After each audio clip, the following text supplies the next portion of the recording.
علامہ اقبال فرماتے ہیں کہ میں روزانہ صبح تلاوت قرآن کیا کرتا تھا۔ میرے والد صاحب شیخ نور محمد اکثر میرے پاس سے گزرتے تھے۔ ایک دن رک کر مجھے فرمانے لگے، اقبال کسی دن تمہیں بتاؤں گا کہ قرآن کیسے پڑھتے ہیں۔ اتنا کہہ کر وہ آگے بڑھ گئے اور میں حیران بیٹھا سوچنے لگا کہ میں بھی تو قرآن پڑھ رہا ہوں۔ کچھ دن بعد میں اسی طرح قرآن کی تلاوت کر رہا تھا کہ میرے والد صاحب میرے پاس رکے۔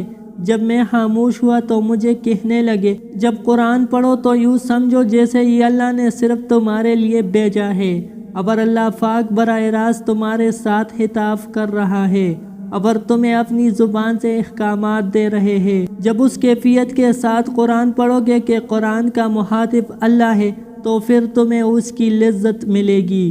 اقبال کہتے ہیں کہ اس دن کے بعد قرآن کی جو لذت اور جو سرور مجھے ملا وہ اس سے پہلے نہیں ملا تھا، اور میں قرآن کو اس طرح پڑھتا ہوں کہ جسے اللہ پاک میرے سامنے ہے اور مجھے ہدایات دے رہے ہیں۔